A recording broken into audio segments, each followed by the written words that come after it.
Manual தான் best. முன்னாடிலாம் வந்து மிஷின்லாம் இல்லை, மேனுவலில் தான் போட்டோம். ஆனால் இப்போ அனலைசர் தான் பெஸ்ட்டுன்னு சொல்கிறாங்க. ஒரு சாம்பிளுக்கும் ஒரு டெஸ்ட்டுக்கும் ரீடிங் ஆஃப்லாம் ரீடிங் நாங்கள் இப்போ ஆட்டோமேட்டிக்காக போட்டால் அதுவாக டைம் செப்பரேட் பண்ணி டைம் கொடுத்தோம்னா அதுவாக ரிசல்ட் கொடுக்கும் மேம். மேனுவல் போடும்போது நம்மளே ரன் போட்டு நம்மளே ரிசல்ட் கண்டுபிடிச்சி நம்மளே ரிப்போர்ட் கொடுக்கணும் மேம். ஆட்டோமேட்டிக்காக போட்டால் சாம்பிள் மட்டும் வச்சுட்டா போதும், அதுவே எல்லாத்தையும் போட்டு நம்மளுக்கு அதோட பிரிண்ட் பண்ணி அதுவே கொடுத்துருக்கோம்.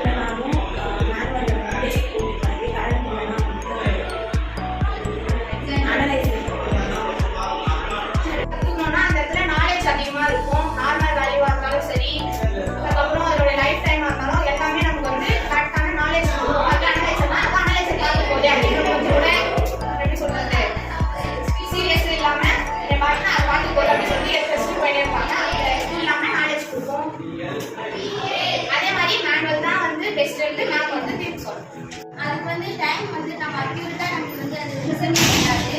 அதோட கெமிக்கல்ஸ் ரியாக்ஷன்லாம் மேலே பண்ணிட்டாங்க. அதுதான் நம்ம போட்டு இதுக்கேற்ற மேலே போட்டுமே எல்லாமே செட் ஆகி பண்ணலாம், அரேஞ்ச் பண்ணிக்கலாம் போடுறாங்க. ரிசல்ட் வந்து கரெக்டான ரிசல்ட்டா, கரெக்டான கலர் வந்துருக்கா அப்படின்னு சொல்லிட்டு அவங்களுக்கு வந்து அனலைஸ் பண்ண கரெக்டாக இருக்காது. அவங்க சொல்றாங்கன்னா டிசீஸ்லாம் வரும், அதனால தான் லேப் போட்டு கை கிளவுஸ் ஷூ எல்லாம் போறாங்க.